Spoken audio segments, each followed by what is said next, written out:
Hello and welcome back to the Macca's Talk Hockey podcast, the podcast where me and my brother normally do an episode talking about English ice hockey, but Charlie's not actually here. But I am joined by Dan, who joins us every week. Dan, how are you doing? Thanks for joining me. Otherwise, I'd be on my own. No worries. um, Always good to be of company. Yeah, before everyone starts saying, "Oh, Charlie's hidden because Swindon have lost the semi-finals," he is actually busy this week, so he's not just dipped because Swindon have lost in the semi-final. But we'll talk about it in a bit. He is actually busy, and he actually wishes. Well, he doesn't wish Milton Keynes good luck, but he said, "Well done, GG's. It was a good game on Thursday," and we'll get into it. But we've got a couple news stories. The first one, Sobchak, a 2-year deal with Hull, keeping him there till 25-26 season, 2025. Dan, were you shocked about that, considering he's literally been there for about 3 weeks? Do you think that's a bit of a risk, or do you think he has been really good since he's come in? Yeah, I think a lot of people were shocked really because obviously, like you say, of how little he's had in Hull. Yeah, But I mean, if he's picking up them points that early on, I yeah, can see why Matty's obviously gone straight to him and sort of he just knows that he's the guy that he wants. And I yeah. think, like we say, in this league, imports are so important. I think if you can get them ones on multiple contracts, I think it's so important for your future and how you build your next team in a few years to come. Yeah, he's smashed the points so far. I think he was on 3 points per game. I think he's still on that pace after this weekend as well. And he's in his prime years. It's not like he's too young or he's an older import. He's in his prime years. So to get him locked up for 2 years, I think that's a phenomenal little deal with Hull. And it seems like Swindon have set the trend, haven't they? Getting these contracts signed early because Chamberlain signed a contract early, so they've guaranteed Chamberlain and Sobchat now for the next 2 years. So yeah, it seems a bit of a trend, and I wouldn't be surprised if we see a few more teams sign some get the players locked down. Do you think? You've also got Bjorkley Nordstrom as well. Oh yeah, yeah, He's that's a good point. extended as well. And that's another import Yeah, that's extended his contract. So I think the managers are seeing it and they're looking at their imports and sort of like if we know they're going to do a job, I think yeah. we just need to sort of hold them down a bit because they're going to get picked up somewhere else. I think that's a massive a massive bonus knowing that if hopefully nothing goes wrong, but you've seen a lot of imports leave this season, some for the reasons that they're just not good enough for the league and they haven't clicked, and some which have been unfortunate reasons, like a couple of the Raiders ones. So yeah, just to get them locked down, I think so important, and hopefully the Wildcats can get some locked down. I'd love to see Colby and Gail Vat next year, and obviously Malas, who seems like he's really happy in Swindon and has been. So yeah, we'll see. We'll see if there's any more. We love seeing them because it gives us some news, so that's not too bad. And Jake Witkowski is actually back this weekend from his 6-game ban. That's flown quite quickly, hasn't it? Because it didn't feel that long ago that he got the 6 game. I mean, they did tell us after he'd served two of them, so maybe that's the reason why. Yeah, I mean, I don't know if you have, but I'm still yet to see the video of that. No, I Um, haven't seen it either. I still haven't really seen what it was. If it was really obviously, I know we can't really change a lot, but if it was actually Yeah, deserved of 6 games, it would be yeah. nice to see the video. Well, we did get a video for Lee Bonner's. He got a 6-game ban plus an additional two for penalty minutes or penalty points. Penalty points, So yeah. he's now got an 8-game ban. I think he's served 4 of them so far. So I think he's got 4 more to go. And I can imagine Hull are going to plan this final. So Lee Bonner can be back for the final. As much as MK probably won't want to, they'll try and get it in earlier. But yeah, you saw the clip. We all said bit harsh, wasn't it? I think it was a bad check. It wasn't a great check. But we saw a similar one on Thursday night, maybe not as high on Malazinski, didn't we? And where they just go straight through him. And Lee Bonner's a small lad. Yeah. I don't know if the first point of contact was the head. This is the difficult thing, Dan, because we literally have one angle, one camera angle, and when they zoom in and slow it down, it's very pixelated. So it's very hard to judge. But what was your take on it? I think obviously the height doesn't really do his favour a lot of good because obviously you're like, how has he sort of got up there? Because Hmm. obviously he must have sort of either left his feet or put an elbow up or something like that. Leapt up a bit, Uh, yeah. Through the video, it looked like he went in with his elbow. Mm. And I mean, but at the end of the day, it's hockey. Like Yeah. you can't make every hit like perfect. You know what I mean? Everyone like when you're going at that speed and stuff, you can't just sort of I need Yeah. to redirect my hit. Like you just go for it. Yeah. And I think it's just unfortunate that it's sort of caught him in that way. I think another thing in this league is they get called a lot on reaction from players, Yeah. and I think maybe if Griffin got back up, I'd maybe that wouldn't have even been looked at. Like Mm. it would just been called as a hit, but obviously he stayed down, and then the refs obviously looked at it, and then it obviously got looked back, and that's obviously where they got that from. So Yeah. there's a lot of things of that this season where player reactions have done a lot in penalties as well. I Yeah, think. it's such a weird one because we're getting some videos for some, and the guy's talking over the top, and I think they've got that wrong. By the way, I think maybe a two game ban, maybe even a one game ban. Let's be honest, he missed the rest of that semi final. They didn't, but Hull could have gone on to lose that game because they're missing a star player. Do you know what I mean? So he's already missed that the rest of that game, getting the game penalty. And then he's missing 8 games, which is just that's ridiculous. I heard someone make a good point as well. A lot of fans, their favourite player will be Lee Bonner, and he's missing 1/5 of the season. That's not great in terms of fans want to watch their favourite player, and they're getting ridiculous long bans, and they're missing them for 8 games. Like from a fan's point of view as well, not being able to watch them, and you pay your money to see these players. And I get sometimes you got to be punished for your hits, but I don't think 8 games and 10 games for these checks, which in the NHL you'd maybe get a 2+2, maybe Yeah, like if that half it of them maybe wouldn't even even a be looked two at, I don't minute, think. maybe even a 2 minute for that one in the NHL. But I know it's different to NHL, and these guys are semi-professionals and they've got other jobs, so you do need to be careful. But hopefully next season, this whole system is going to be changed because I think the tier 1, 2 thing is just complicated. I think you just assess it on what it looks like. Do you know what I mean? I just Yeah, assess the ban, and you get someone who's knowledgeable in the sport. You get a couple people around him who are going to give an unbiased opinion, and you come together and you find a ban if there is a ban. So hopefully they can do that next season. Apparently they got someone in the pipelines for that. But realistically, we want them to do it now, don't we? So it stops this kind of thing happening. yeah, But go on. and you want them to get the decision done on the night instead of having them obviously Oh, not playing for the next exactly. game and Yeah, then missing a game when it yeah, could get called as just a game penalty. So they've missed yeah, 2 games for a game penalty. yeah. It's not don't really work very well. And something that's not come out yet, Harewood on Saturday, I think it was, he got a 5+ game for high sticks. Nothing's come out about that. Is it going to be a penalty? Is it going to be a ban? We don't know. A lot of Bristol fans were saying it was harsh. They're obviously going to say that because they're Bristol fans, but I'd like to see a video of it if there is pardon me, if there is a video.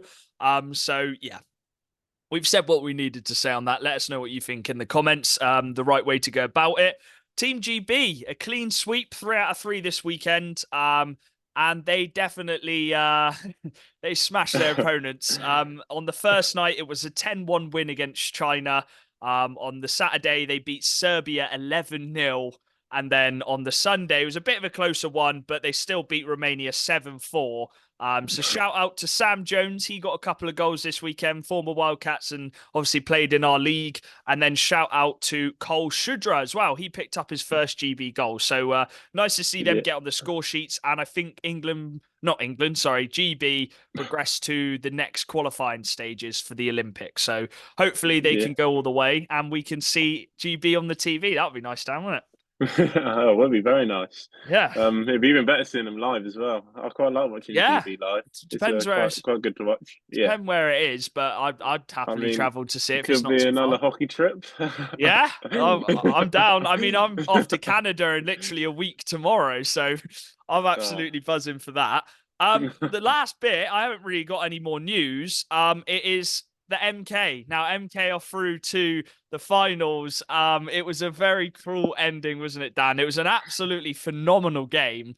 The game finished 5-3 to MK, which meant 7-6 on aggregate, and it was Liam Stewart who got the overtime winner.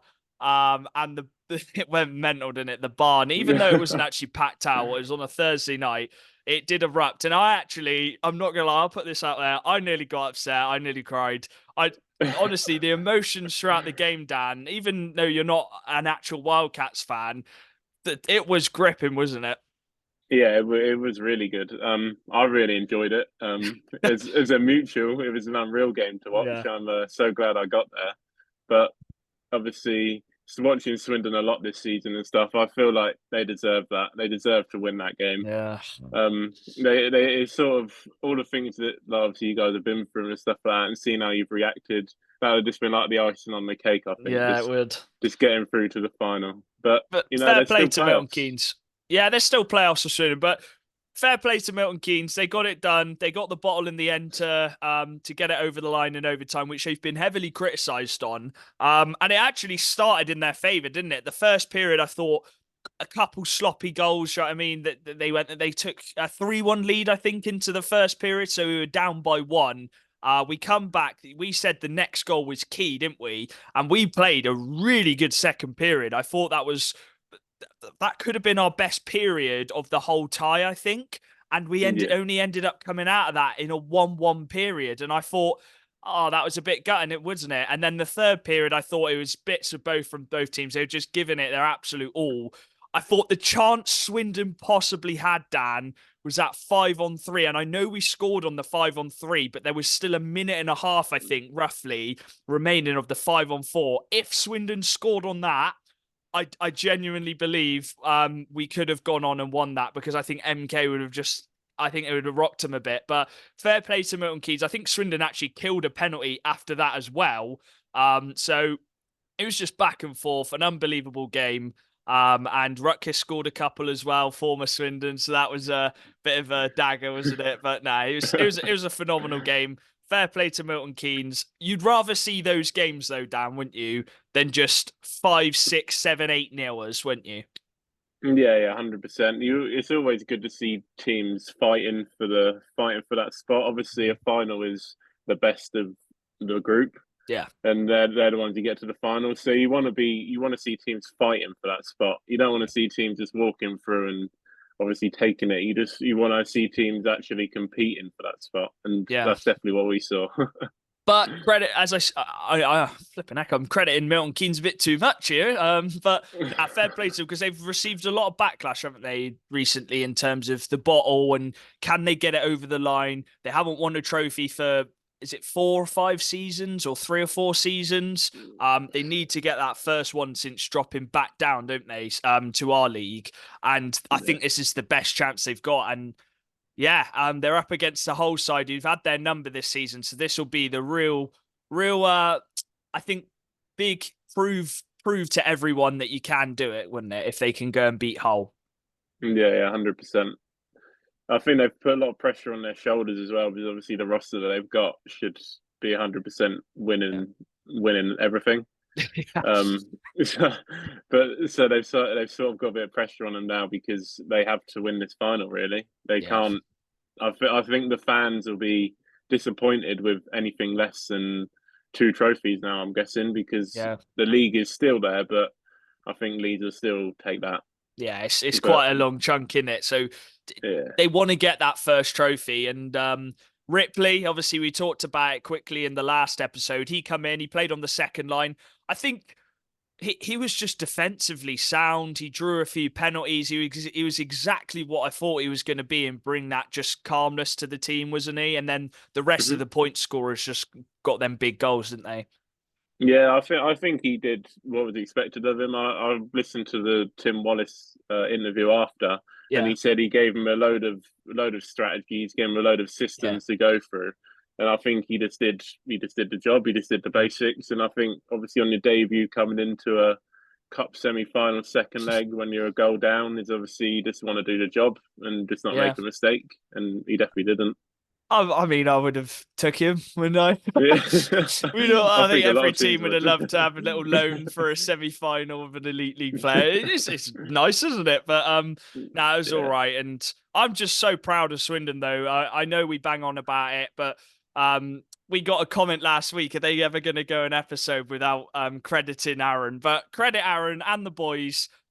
We to even be in that semi-final, and I know they'll be absolutely gutted. I know Aaron was gutted after the game, but they put everything into that game. And considering, I think that was the closest. In fact, no, it is the closest since Hull beat them that a team has come to beating them in their arena. Is literally separated by that 3-3. And I loved, Dan, that both teams as well just went for it. They went three attackers, all straight, all out attack. And it was whoever got that first 2-on-1, and it ended up being Milton Keynes, didn't it? And yeah, Liam Stewart, he does what he does, doesn't Yeah. he? Comes up in the big games. Yeah. That's what he's there for. Back to the actual league. There was a game on Friday night, and me, you, and Charlie were just in the group chat, and we were like, "Oh, Raiders are going to do this. Oh, Leeds are coming back. This is what Leeds do." And then Charlie was like, "Oh, Raiders are going to do this. It's going to open up the league again." Raiders are 4-3 up, and they give a penalty away, and Leeds capitalise. They get the power play goal. I think was it with 2 minutes remaining. They tie it up, send it to overtime, and of course they win it in overtime. It's Yeah. what Leeds do, isn't it? Yeah, and the guy who initiated it is always Kieran Brown. Yeah. The guy who just comes up in the big games, the clutch Yeah. player, the captain that you want. He's just there, and you can see why he's the captain of that team, 100%. We were saying in the group chat, weren't we? Is Brown, and in fact, not is he is one of the best players we've seen in this league. He is an import slot, which isn't an import. Do you know what I mean? He would be one of the best imports in the league, let alone he's a Brit. And I'm not saying he carries because the whole team from defensively to forward, but when they need him in those times which they need a goal, he's just so clutch, isn't he? Mm-hmm. When the team needs to be carried on the back, he is there and he does it. And yeah, he could easily get into the elite league, but he is just the face of Leeds Knights, isn't he? And he won Yorkshire Yeah, Player of the Year. Everyone yeah, voted for him. he's the So face of Yorkshire now. yeah, he is. He's the face of Leeds. So fair enough to Kieran Brown, fair enough to the Knights, but the Wildcats, what a response to Thursday. We thought, because this is probably the hardest weekend you can get. MK away in a semi-final, Leeds back at home, and then MK away again on the Sunday. And we thought, oh, we got to win one of these, didn't we? And Rennie Marr and the Swindon Wildcats shut out the Leeds Knights 1-0 at home. The first team, I think, to shut out the Knights this season. Peterborough might have done it last year in the Cup. I believe they might have. I can't remember. Or they might have shut out MK, actually. But this might be the first time Leeds have been shut out for the past 2 seasons. And it was just a very solid professional performance on home ice, which you've been very good at, haven't, wasn't it, Dan? Yeah. I think coming into the game, a lot of fans were they sort of saw Swindon winning the game because I Yeah. think they were looking. Obviously, Leeds had had a game the day before, and obviously saw how that went. They had obviously a few tired legs. Obviously, Swindon did as well. But Missing Witowski as well. yeah, it was a really good game to watch. Actually, it was back and forth. Obviously, like you said, Rennie Marr came up big in the moments that you needed to. Yeah. The forwards, obviously, there was a lot of good shots on net, but it's just two very good netminders, and Yeah. they just stop. Gale obviously managed to get that one through. My boy Gale. Yeah. Snipe. He was due a goal. I'm glad to see him get a goal, Yeah. and hopefully he can just keep it going a bit more now. Yeah. But yeah, it was just a really good game to watch. It was one of them where I think both teams were just not cancel each other out. They were just both defending really well and, well, yeah, cancelling each other out, not giving the other team the clear cut chances. And I thought Bebrish did really well. Godfrey, before he got injured, did really well at just pushing the Matt Howlett and Kieran Brown wide. And then that helps Rennie Marr to cover the angles then, doesn't it? Because Aaron talked about in the team tactics about you just don't want them in that zone in front of the goal because that's where the likes of Kieran Brown, Howlett, Hayward are going to just snipe it in. That's the chances which you don't want to give away. So if you push them wide, I know it's quite basic stuff, but that's what they were doing all night. And Rennie Marr defended the post really well. And then when he needed to be called on in this slot, he was really good as well, wasn't he? Yeah, 100%. It was every player stepped up. Yeah. and I think that's the main thing. Both teams. I mean, that could have gone either way that game, and Yeah. obviously it went Swindon's way that time. But who knows? On another night, it may have gone the other way. Yeah. Elsewhere on the Saturday, the whole Seahawks got their ninth or Tenth, tenth tenth win. win in a row against the Steel Dogs, a 6-3 win on home ice. The Bees beat the Sharks 6-4. Marcel Ballas bagging another hat trick against the Sharks. So a very, very clutch performance from the Bees, and that's a very important win, isn't it, for the Bees? Because they need to get a couple points on the board, because that playoff battle, which we'll go into in a bit, is racking up. Obviously, the Wildcats shut out the Knights 1-0. The Milton Keynes Lightning beat the Pitbulls 10-3, Dan. It was a 7-0 second period. Again, I know we say it every week, it's just a tough little time for the Pitbulls, isn't it? And I think it's just about getting to the end of the season. Just get to the Yeah, end of the season, and there'll be a roster change, and the changes will be made, I think. yeah. I mean, they've managed to seal Cochrane on for another year. Yeah, Obviously, I'm guessing they're going to be trying to get more players. It's going to be tough because obviously the season that they've had. yeah, They've just sort of got to try and find a way of just showing these players that they are working towards better things. mm, Obviously, they are still new into the league. Their yeah, team, obviously, this season has not been competitive enough. no, I don't think the management has been that good either. I think a different manager on that team might bring up different yeah, results, and I think a lot of Bristol fans can also back that point up as well. yeah, That I think are different because the only thing that has not changed this season from Bristol is the manager, yeah. The and coaching. that's they brought in all these different imports and different players, but they've never changed the coaching. So I think that could be an issue that they've got there. Yeah. We never And you, like to call out coaches or anything like that, but sometimes teams do need changes, don't they? And I think next season we could see a big change with the team. They are drifting a lot away from the rest of the pack. Looking at the table now, they're on 18 points and Sheffield are on 27, so it's a 9 point gap now. So I think for the Bristol lads, it's going to be tough. You want those wins, but I think you just set yourselves little targets now to the end of the season. Can we get this amount of wins by the end of the season? On an individual note, the players need to prove why they can still play in this league. Do you know what I mean? Why they deserve a contract next season. And if they are going to leave Bristol, why another team should sign them for next season. So I think it's just about proving them, maybe building a core ready for next season as well. Yeah, it's a tough one for the Pitbulls, and it's not easy to play against Milton Keynes whatsoever. Especially when Rory Herman bags another hat trick and he gets 5 points on the night. So it's not easy, is it? And yeah, Milton Keynes just don't stop, do they? They always come at you with their four lines, and it is very difficult. As we saw on Sunday, the Wildcats. The other game was a bit of a cracker. It was the Tigers 5, the Phantoms 6 in overtime. But Tigers, they just keep picking up the points. It's an overtime, it's a loss, but it's an overtime loss, so you get that extra point, don't you? And I think that just keeps solidifying that spot in the mid pack, doesn't it? yeah, 100%. Like we said, Tom Watkins before the start of the season, he just always finds a way.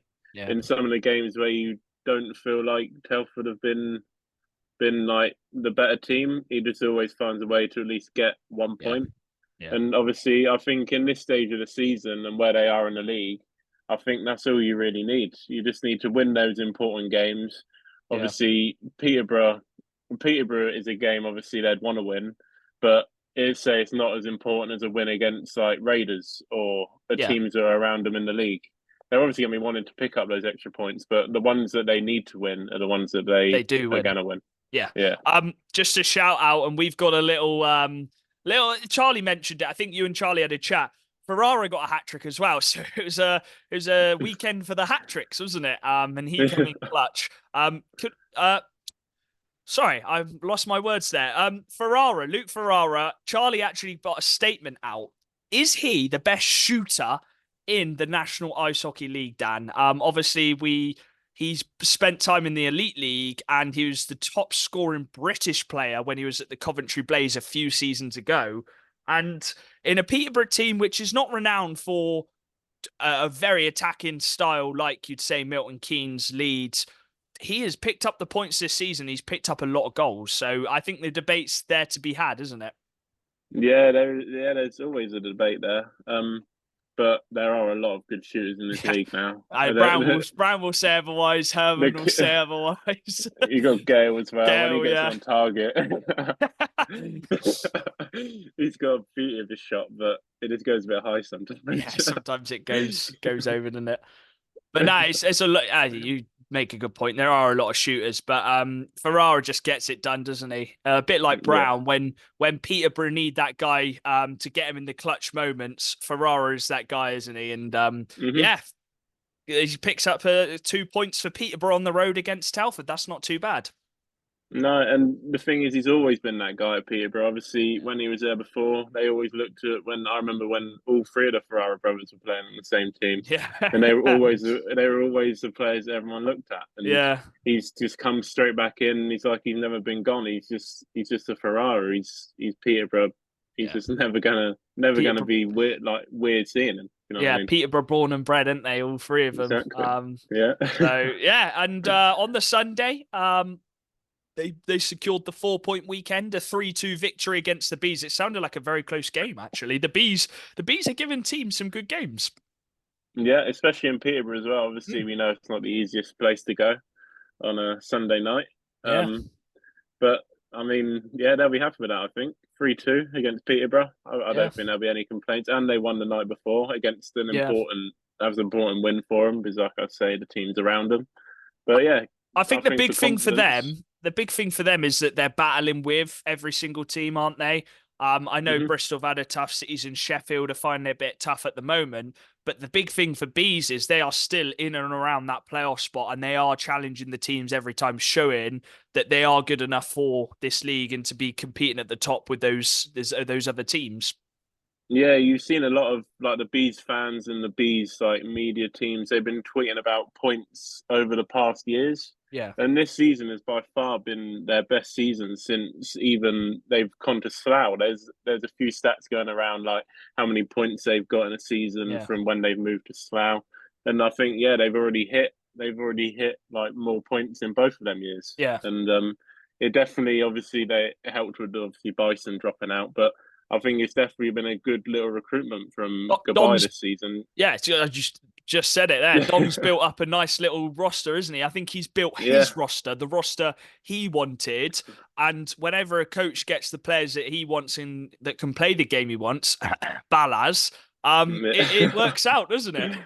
yeah. I think him and Balaz must just stay together literally every Yeah, day, just on their the ice, just 24/7, never off the ice. their chemistry on the ice is just phenomenal, isn't it? It's And they almost like they played together before. It Yeah, it almost is is. like that. The fact they've never played together before, I don't think they have. No, I don't It's think they have. quite nuts, isn't it? How they've clicked this Yeah, season.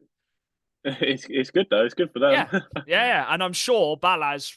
Well, I don't know, but he should sign next season if everything stays the same. There's no reason why he Yeah. shouldn't. He's the face of the No, bees at the moment with he seems Dom. to be loving it. He's Yeah, even got his own chant nowadays. yeah.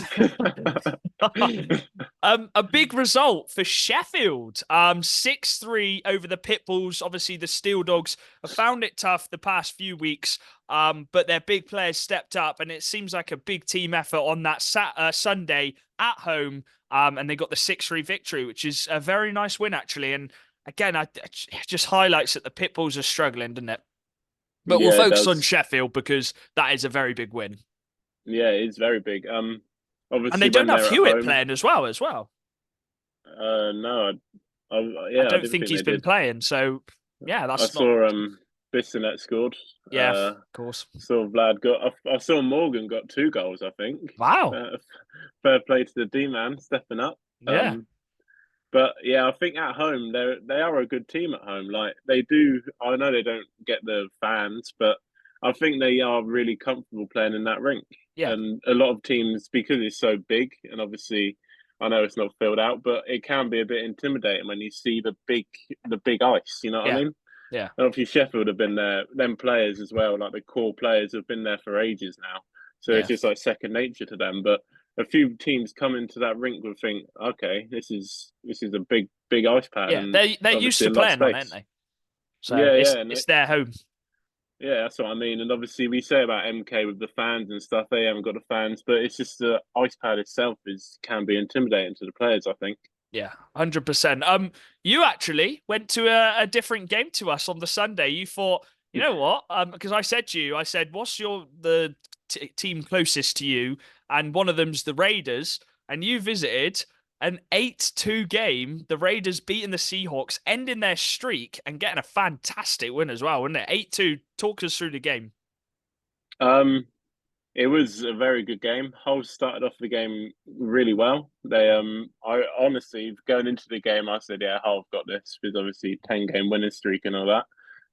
Thought they'd just carry on the momentum, but they just they gave away a few silly. They gave away the puck a few times, and it cost them a lot. Obviously, I was telling you in the group chat as it happened. Yeah. I said they're just wide open Yeah. every time. They let Alif get in on a breakaway. They Oh, they they conceded two short-handed goals, two breakaways. They were just. I know Hull having four D men and rotating them literally every minute isn't helping. Obviously, they don't have the legs against a yeah. fast Raiders team. Like players like Alif, you got Norcliffe, who's got some wheels on him. Yeah. Um, but yeah, they just couldn't keep up in defence, and it cost them a lot. Yeah, I just want to shout out Alif actually. Me, Charlie, were talking about him actually, and I think he's actually quite underrated. He plays on that third line, but he can step up to one of the top two lines. He's one of the quickest players in the league, and it's not like when he gets on a breakaway, he struggles a bit in front of the net. He knows where the net is, doesn't he, Dan? He's a very smart hockey player. I think the breakaway for the first goal, he snuck it under Jordan McLaughlin's legs, didn't he? So Yeah, that just he's very good set at the tone, didn't breakaways it? as well. He's Yeah. really good at breakaways. I've seen him score quite a few He scored against so Dyson as many well. against Swindon as well down the Yeah, years. and it's the Short-handed. speed. Like, Yeah. you've got the speed, so you're gonna be obviously on breakaways quite a bit. And if Yeah. you can score them, happy days. Yeah. One shout out to Balmer. I know a lot of Romford fans weren't liking him on the night. I was around him and they were always chirping him. But I know in a bad defensive game, but Balmer really did step up. He made a few big hits, and I've always rated Balmer. I love Balmer how he plays. He's just an old Yeah. school hockey player. Yeah. Always throws the hits, always chirping every whistle. And I rated him at Basingstoke, and I still rate him now. I've never had anything against the guy. Yeah. But yeah, he had a very good game. I Yeah. think if the defense, if the Consider they had scoreline hadn't have four been, D men. yeah, the scoreline, if it hadn't have been so big, I think he would definitely be up there for man of the match. I Yeah. think because obviously We were the scoreline, you sort of don't look at the D man. we were actually meant to have Deck on the podcast, but I think he was busy. He ended up having to do something. So we'll have to try and get him back at some point because I think that'll be a really, really good episode. Obviously, him being at Swindon and he stepped up in this Seahawks team. But a really good night for the Raiders. I think this game has proven that sometimes Hull play this on the front foot.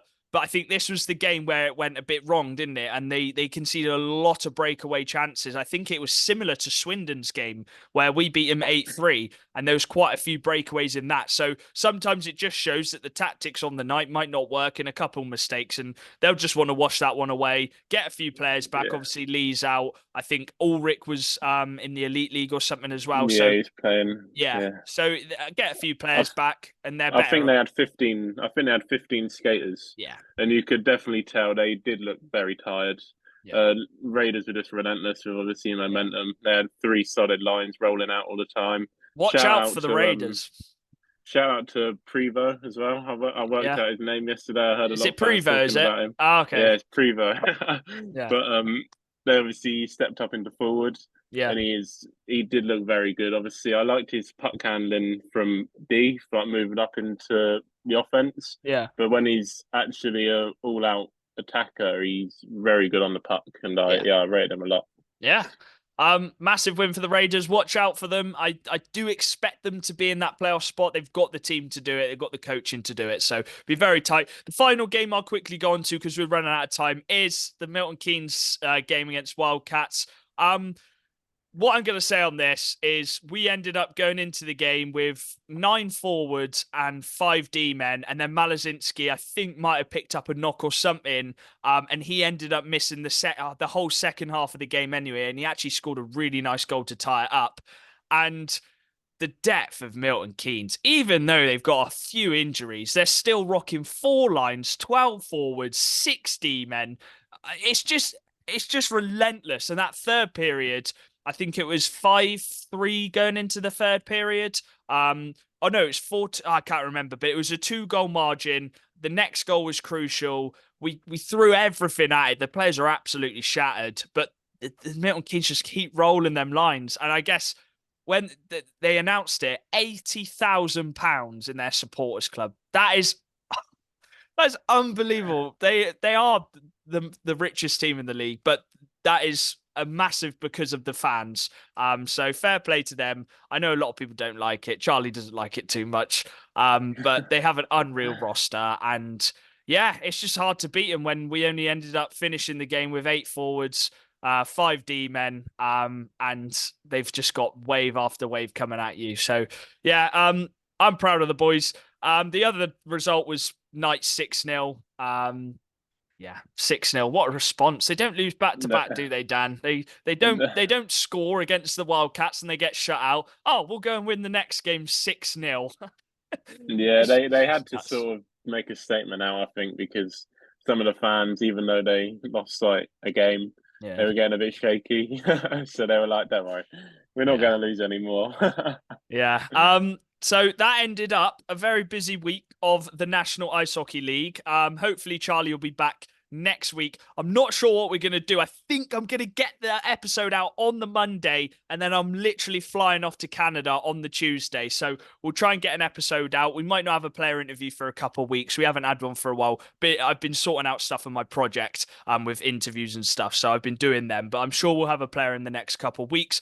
Quickly to finish it off, let's look at the league table. It is the same. The Leeds Knights are only 3 points ahead of Milton Keynes, but they have 2 games in hand. So 65 is the Leeds Knights and Milton Keynes are on 62. The Wildcats are still comfortably in that third spot on 56.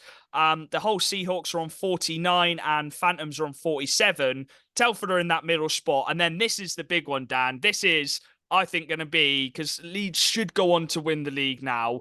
I think this is going to be the battle. It is the Bees, the Solway Sharks, and the Raiders. It is switched up again. The Bees are now 7th. Solway are in 8th, and the Raiders are outside the playoff spot in 9th. But it is split up, all 3 teams by 1 point. So the Bees are on 34, the Solway Sharks are on 34, and the Raiders are on 33. And the Raiders have 1 game in hand. So it's going to be an absolute brawl, I think, till the end of the season. I really hope it goes on till the end of the season as well, because I love seeing those little battles.